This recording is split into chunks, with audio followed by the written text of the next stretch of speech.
नमस्कार, मैं हूं नंदिनी शुक्ला और आप देख रहे हैं न्यूज नेशन का डिजिटल प्लेटफॉर्म। ईरान और पाकिस्तान दोनों आमने सामने हैं। सबसे बड़ी बात कि जो दो देश आपस में कभी एक दूसरे के दोस्त हुआ करते थे, वही एक दूसरे पर हमला करने पर उतारू हो गए हैं। दोनों देशों में तनाव का माहौल है। हर कोई ये जानना चाह रहा है कि आखिरकार ऐसा क्या हुआ कि ईरान और पाकिस्तान एक दूसरे पर हमला करने पर आ गए, क्योंकि दोनों देशों के दुश्मन एक हैं, लेकिन उसके बाद भी ऐसी क्या वजह आ गई कि पहले ईरान ने पाकिस्तान पर हमला किया, उसके ठीक एक दिन बाद पाकिस्तान ने ईरान पर हमला बोल दिया।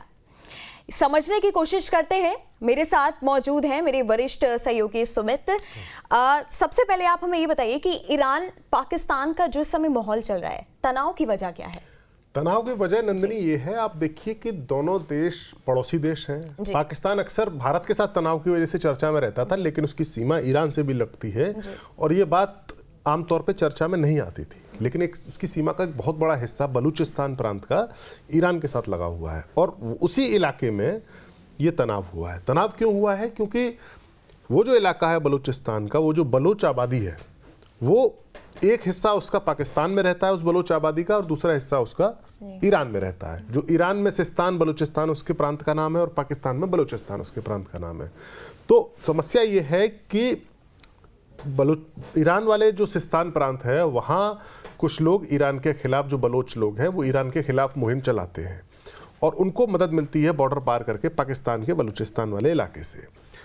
पाकिस्तान का कहना है कि बलूचिस्तान में जो बलूचिस्तान लिबरेशन आर्मी है, BLA, और बाकी अलगाववादी संगठन हैं, वो जो पाकिस्तान आर्मी के खिलाफ हमले कर रहे हैं, उनको मदद मिलती है बॉर्डर पार करके जो बलोच लोग ईरान के सिस्तान प्रांत में रहते हैं। तो ये समस्या ऐसी है और ये जो पूरा बॉर्डर है और पूरा जो इलाका है, ये एक तरीके से स्मगलिंग का और नशीली जो दवाओं का कारोबार है, उसका एक बहुत बड़ा गढ़ भी ये बना हुआ है।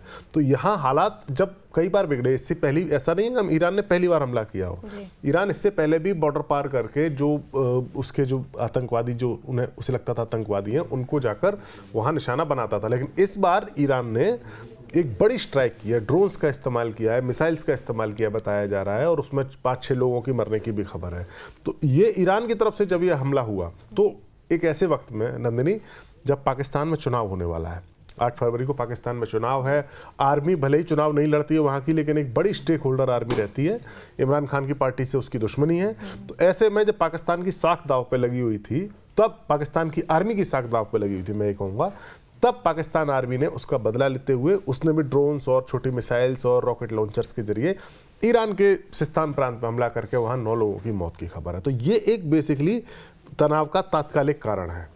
इसके अलावा अगर हम देखें तो दोनों ही मुल्क एक जैसे हैं जी। दोनों मुल्क एक जैसे हैं, दोनों ही कई सारे प्रॉक्सीज हैं पाकिस्तान के, जैसे जैश ए मोहम्मद, लश्कर-ए-तैयबा, ऐसे आतंकवादी संगठनों को पाकिस्तान प्रश्रय देता है। वही ईरान की बात करें तो ईरान भी कई सारे प्रॉक्सीज ईरान रखे हुए, हिजबुल्लाह उसका प्रॉक्सी है, या हुती विद्रोही उसके प्रॉक्सीज हैं। तो इन चीज़ों में पाकिस्तान और ईरान में समानता भी है, लेकिन कई चीज़ों में दूरी भी है। एक समानता ये भी है कि चीन जैसा देश दोनों का ही समर्थक है। चीन ईरान को भी समर्थन देता है, पाकिस्तान को भी समर्थन देता है। ये कुछ समानताएं हैं, लेकिन जो विवाद है वो उस बलूच वाले इलाके को लेकर है, जहां पर ईरान की तरफ से हमला किया गया। एक बात और मैं जोड़ना चाहूँगा कि कुछ महीने पहले ही